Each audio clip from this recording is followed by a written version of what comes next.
You're watching MMAOddsBreaker. I'm Frank Trigg. That is the Irish hand grenade, Marcus Davis, the original Irishman in Original MMA. fake Irishman. Yeah, the original fake Irishman. Let's talk about some Irishmen. Are you a fan of Conor McGregor or no? You know what? To be honest with you, I don't. I don't know a whole lot about him. I've only been able to see clips of the guy fighting. While the last UFC was going on, I was already. My wife was actually competing in a figure competition, so I was there supporting her. So I wasn't able to catch that UFC. But from what I've heard of him, I've heard that he's got really good European style stand up. Being an Irish guy isn't going to hurt him with me trying to support and wanting to support him. But like I said, I haven't yet been able to really catch many of his fights. I've seen highlight clips, and he looks like he's got a lot of potential. So I am looking forward to seeing where he goes though, and just because he's an Irish guy and obviously that gets some support from me, but it would depend. I mean, again, if he was fighting somebody like you who's an actual friend, if he's fighting a friend, you're gonna support a friend. I don't know him that well, but it'll be interesting to see how far he goes. They're gonna push him pretty quick. He's a good hype machine. He's got a good talking game on the mic. And right now, it's all more about entertainment than actual wins or losses. So I think even when he gets his first big loss, that as long as he hypes himself up afterwards, he'll still keep moving forward. So, let's talk about your wife for a second. Why is she with you? She's super smoking hot. How is she with you? Like I don't understand it. She's really nice. She actually asks that. My wife says that question all the time. She's actually right in the other room. She's a admissions coordinator for a bunch of different healthcare facilities here in the area, and she's got them all full. So that means she gets to kind of go home and do her work from home for the day. But anyways, yeah, she's the thing is that I have people ask that question a lot, and she was actually with me even before the UFC. She was with me in the 1990s. When I looked more like Mark Wahlberg, and then when I went through my UFC career, I started to look more like that guy Lars, that guy from the Goonies that loves Chunk, that guy. So now I look a little bit more like him, but she lives in the past too, just like I do. She carries pictures of me how I looked in the 1990s around with her and says that's my husband. How was her competition? How'd she do? It was great. It was her first time competing. A lot of people obviously aren't going to know my wife's history, and her history is she got chronic Lyme, and she actually about a year ago she needed help even walking, like whether I was helping her, she was using a cane or whatever, but it really took its toll on her. And she's always been an athlete her entire life. And to be put in a situation where you're having a hard time just getting off the couch. So after starting to deal with that and she bounced back, she said, for me, as a 37-year-old woman, I'm going to compete with these, 19, 20-year-old girls and do a figure competition. Yeah. And so she did the first one she's ever done. And she ended up taking second in debut. She placed, and it was a big one. There were over 100 and something competitors, anyways. But she ended up getting. She would have been, they don't place, in the, they don't, first, second, and third is whatever everybody knows. But even in the total overall category with the pros and everything, she still got number 6. Oh. So that's just the absolute huge victory for her. So that's what it was more about. It wasn't about the whole getting on there and winning for her. It was about getting in there and showing that, she was still going to do this, even though, she battled Lyme. And she not only did that, she way surpassed what her expectations were. Wow. Good for her. Congratulations. Tell her I said good job. I didn't realize. I will. Thank you for that. Now you've obviously retired from fighting. Yes. You've moved into training fighters, and you've got a pretty big fight coming up with Tim Boetsch. Right. It's in town. It's actually right there in Bangor. Did I say right? Bangor. How do you say that stinking name? Man, it depends on where you come from, is how that goes. The actual, the way you say it is Bangor, but everybody around here says banger, or, banger hardly knew her. They say stuff like that all the time. There. Does this actually help you or hurt you having a big UFC fight night right there in Bangor, Maine? You know what? I mean, it's kind of weird because, in certain other areas, I think that it always depends on where it's at. So I think that if it's in an area where MMA is already real big and real hyped, I don't know if it really makes a big change as far as owning a school or a gym in that area, because it's already there. In my case right now, I'm in a kind of an odd area, in an odd situation, because Dana has a house that's not far from where my house is here in Bangor. He has a house in Levant. His house might be only 10 miles away from where I live. And a lot of people know about him. MMA has been popular around here, but I wasn't even able to get it legalized in the state of Maine until about 2 years ago, going on 3 now. So right now, I can tell you that as far as my enrollment at my gym, it's gone up actually a little bit. And we're only a population of 38,000 people. So, and that's in the Bangor area. So, and then our next town over, which would be the second biggest, I think only has 18 or 20,000 people in it. So we're not in a huge populated area, but it's just good. It's good for MMA all around. It's got to even hit these smaller areas and branch out like it's doing now in Europe. And the bigger it gets, the better it gets for people like you and people like me that are no longer really involved in the fighting aspect of it, but we work within all the other areas of it, whether it's media or if it's the training aspect. It's important for us to have the sport grow. So, with that being said, is there gonna be a lot of distractions for Tim as he trains at your place, getting ready for this fight against Brad Tavares? No, not at all. It's funny because we haven't yet had like the I would never refer to them as groupies, but the UFC kind of people that just would be hounding him. I haven't had one person come in to bother him or anything. And we don't, announce like his training schedule, obviously. Right. But it's been going really well. Like tonight, I'll be meeting him and patting him for an hour, and then I'm going to take him right from my gym to a local Gracie Baja school, because tonight they have no-gi grappling, and I'm going to have him grapple with other people rather than my people, because he's already been working with my people for the last we're going on 2 weeks now. So I want to get him some fresh bodies. They're and being in a population that small, is it tough to find bodies for him to actually work with? Because like you're saying, it's not very populated, which would assume that there's not that many bodies in the grab on that can mimic Brad Tavares for him to be able to work with.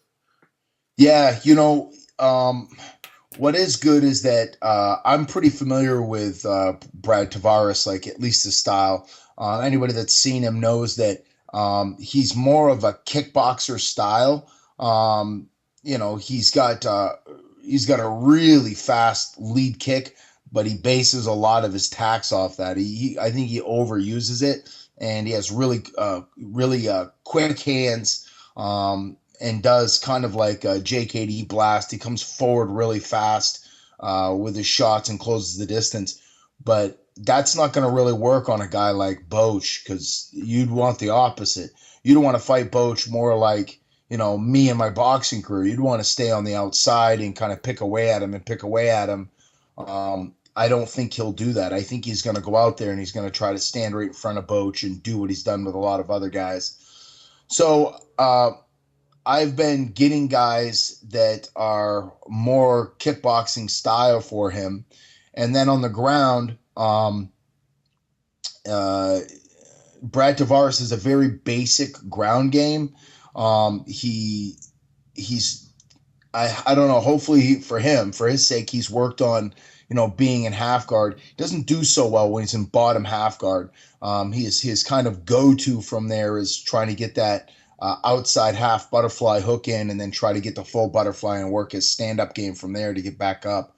So I've seen a lot of his ground where he's been taken down and he gets controlled quite easily on the ground. So that's kind of the stuff that we're focusing on. And as far as Tim being a wrestler, Brad Tavares isn't. He's not going to out wrestle Tim, but we've got a four-time All-American wrestler in my gym who wrestled at Liberty University. And he also, went to the Olympic Training Center and everything. And he's 250 pounds. So, and tonight we're going to go grapple with a guy that's a black belt from Gracie Baja, and he's 270. So there's some really big, skilled guys in the area. There's just not a lot of them. Are they 250 and like ripped? Are they 250 and fat? Are they what's their? Yeah, the guy that's 270 is kind of a freak, almost like a Bob Sapp freak, very in shape. Yeah. The guy that's 250 isn't as lean as the bigger 270 guy, but when he came to me, he was 275, and I've got him down to 250. Wow. So okay. He's lost that 25 pounds of fluff, and but I'm not a wrestler, as you know, Frank. I can be taken down like that, but that the wrestler there from Liberty University, I purposely just try to stay away from him and stop him from taking me down. I think he took me down 5 times in 2 minutes. I mean, and he's a big guy. So yeah, once he gets a hold of you and he's on top of you, you're not getting up. Like you just no, not at all. Not at all. Yeah. And he was taking me down with one hand, like literally shooting, knee tap me, and I go flying. Just like, All right, I want to switch gears with you a little bit. All right. They've had a lot of, obviously, steroid allegations have come out against a lot of different people. People are failing, getting booted out. Chael Sonnen's report just came out. He's got a 2-year ban from his last case. We got caught twice, essentially. And now they're bringing him in to show the commission how to catch other people and how to stop folks. It's kind of a weird situation. It's kind of like what they say: the best cops are criminals. Yeah, that's pretty much how it goes. That's pretty much how it really is. Do you think there's a way? What is the UFC going to have to do? There's always a way to clean it up, but what's the UFC going to have to do, in your opinion, to stop it right now? Because now it's getting rampant, where we're losing. We lost Vanderlei, then we lost Vitor. We had this whole situation where we had this whole switch around, and we lost Chael. So we actually lost a fight. We lost the main event because of this whole ordeal. Because of injuries are bad enough when we lose fights because someone gets hurt. Like we just saw with Gustafsson and Jones. Gustafsson's out. Daniel Cormier's in because Gustafsson got hurt, not for any other reason. Now adding the steroid problem, where we're losing fights because guys are failing pre-fight tests. So what's the UFC going to have to do? And there's no one else who can do it. It's going to be the UFC, or it's not going to happen at all because they're the most powerful promotion in the sport right now. What's the UFC going to have to do right now to get this thing to clean up? And in a manner of 3 to 6 months, it's not a problem anymore. What do you think they're going to have to do? To be honest with you, I don't think that they're going to be able to really do anything. I mean, if you know anything behind for people that don't, if you don't know anything behind the science of, there's a difference between like anabolic steroids and then testosterone and these other things. Some people just group it all together, but it's really not. So the way that they catch people on most of your anabolics is the metabolite. They catch the metabolite and they catch you. And then your testosterone ratio is based on your E to T ratio. And so if that's off whack, then they catch you. But the guys that are really good at it, I'm not gonna, say anything. American Top Team, but you don't see a lot of those guys. You don't see those guys get busted, and the reason why they don't is because they have scientists. Yeah, they're not doing it themselves or have just their doctor buddy. Doctors don't. My doctor's not going to know anything about anabolic steroids and all that. They know minimal. There's so much you got to know as a doctor. They don't know about that. You got to find specialists, and that's what I think some people have, these specialists that are constantly monitoring these guys. So cheating is going to go to another level. I mean, it's just recently now that they've figured out how to test people from their blood to find out and get a level of your hematocrit to be able to compare your old hematocrit to your new hematocrit to test for EPO. Yeah. And then for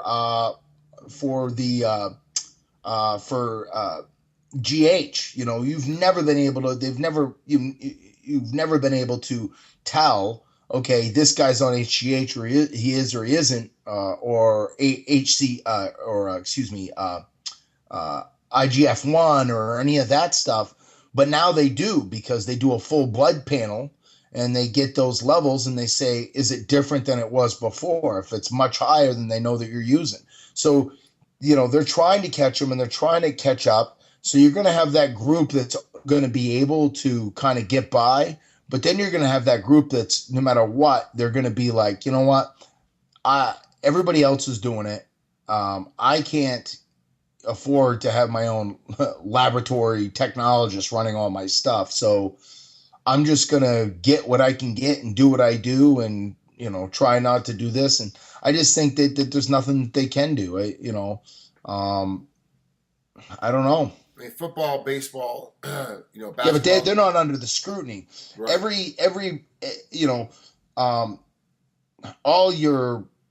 It doesn't matter what political party they're from, they don't like MMA. There's a lot of them that just don't like it. For whatever reason, they just don't like it. I'm not saying all of them, but there is a group in everywhere that don't like it, and they would love to be the one to shut it down. Look at McCain. Yeah. McCain had a hard-on for shutting it down for a long time.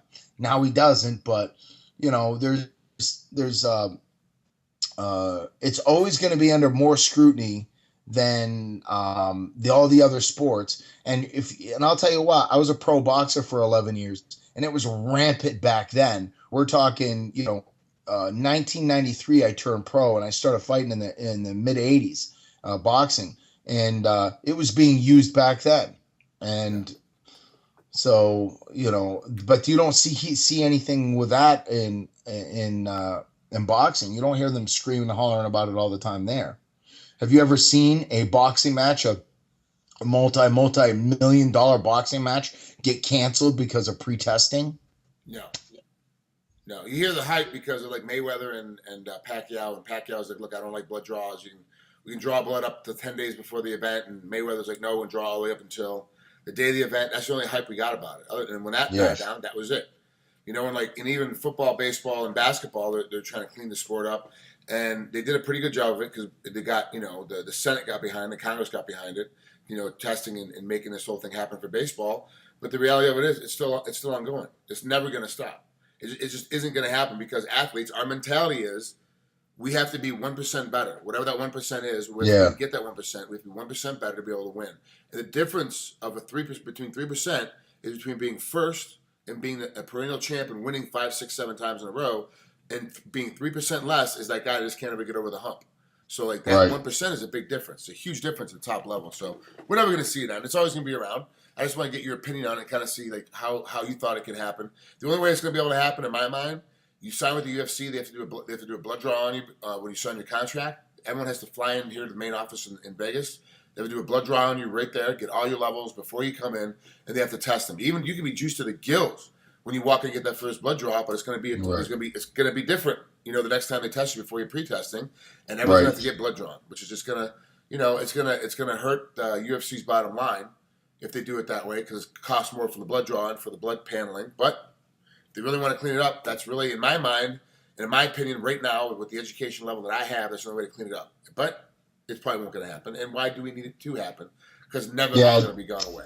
They obviously nobody that's involved in the nobody that's either a franchise owner or whatever of any sport company cares truly. I mean, let's not bullcrap. Nobody cares. They want to have big, strong, fast, explosive athletes to entertain. They're doing it because the public, and it's not even all the public. I'm like you, Frank. I have the same philosophy with like gun control. Yeah. It would be great if there were no guns at all, period. Then everything would be good. But it's too late now. There's guns everywhere. Yeah. The bad guys get them no matter what. The bad guys are going to get steroids no matter what. Bad guys are going to use it no matter what. That's just what happens. There's nothing you can do about it now other than act like you're doing something about it. I mean, that's it. With my guns, it's the same thing I do with all of my drugs. I get them legally. I go to a specific place. I get them. I get training. I understand what I'm doing with them. I keep them locked up and hidden when my kids are here. I have special cases to keep them protected and keep them away. It's the same thing I do with any kind of prescription drug, and I treat the same way. I treat my testosterone injections the exact same way that I treat my vitamin C injection, my B12 injection, the same way I treat my gun, and where I keep my ammo and a whole bit. I keep it all under contained and locked in. I get as much education as possible about it because it's the reality of it that it's around. It's going to be around. Now that I'm retired, I'm not competing. It's very easy. It's a lot. For me, it's okay to be on it because I'm not competing. I'm not hitting anybody other than training, and even then, I'm not. And plus, I'm old and in a different scheme of my life. But when I was competing and the guys were doing it, I was like, look, I came from a wrestling background. You came from a boxing background. It was rampant. And the Europeans, when I was wrestling, everybody was on it when we were competing, and the governments were giving it to them. So there was government control for these Russians, these Bulgarians, and these Iranians. It's like, okay, you just kind of dealt with it. It's fine. We couldn't do it in America because we were getting tested every 6 weeks. They were all over us. But we'd go in and compete, and we knew that guy was on steroids. We just go harder, faster, stronger, and just try to beat him up. That's all we could do. You think by stripping Lance Armstrong of his 7 Tour de France titles has changed cycling? No. Absolutely not. Have you been watching the Tour de France? It's the same crap. Nothing has changed. The doctors got better. The scientists got better. MMA's going to be the same way. And personally, as a fan, I'm glad. I hope it does. I hope we get the cleanest Chris Weidman we can get and the dirtiest Vitor Belfort we can get, and then see Chris Weidman beat up Vitor Belfort and go, look, see, hard work and dedication and showing up every day still wins, and that's the game of it at the end of the day. It's that for me. That's fun. Is watching that stuff happen. But if Vitor knocks him out with a spinning heel kick, that's fun too because it's a flashy, dynamic kick. It's all to me. It's a crapshoot. I don't care. So, how the kids I'm the doing? Same way. How the kids?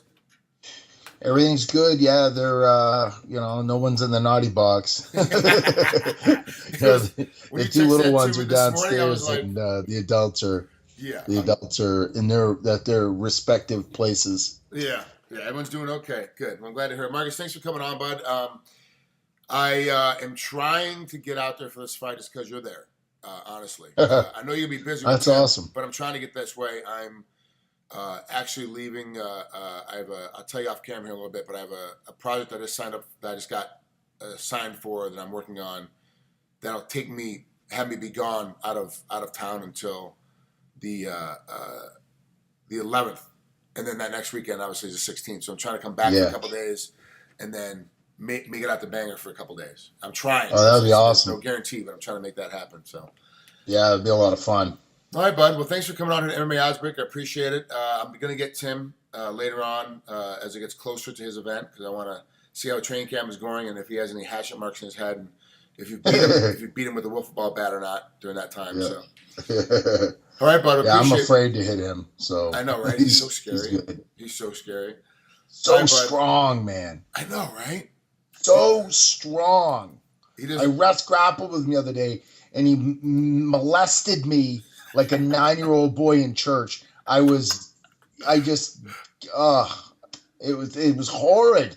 And I just got done, like, I thought I was like, when we went on our trip, I grappled with that giant black guy there that you were grappling with too. Those crazy Baja black belt. Yeah. I grappled with him. I submitted him twice in like 5 minutes. Yeah. I grappled with Tim Boetsch, who's 202, about two, maybe 210 right now, 205, and it felt like he could break my bones with just his grip and grabbing my. I mean, it's just freaky. That guy's so strong, man. Is he Matt Hamill strong? Is he God, I'm not going to walk through that one. I'm not going to say. I'm not going to.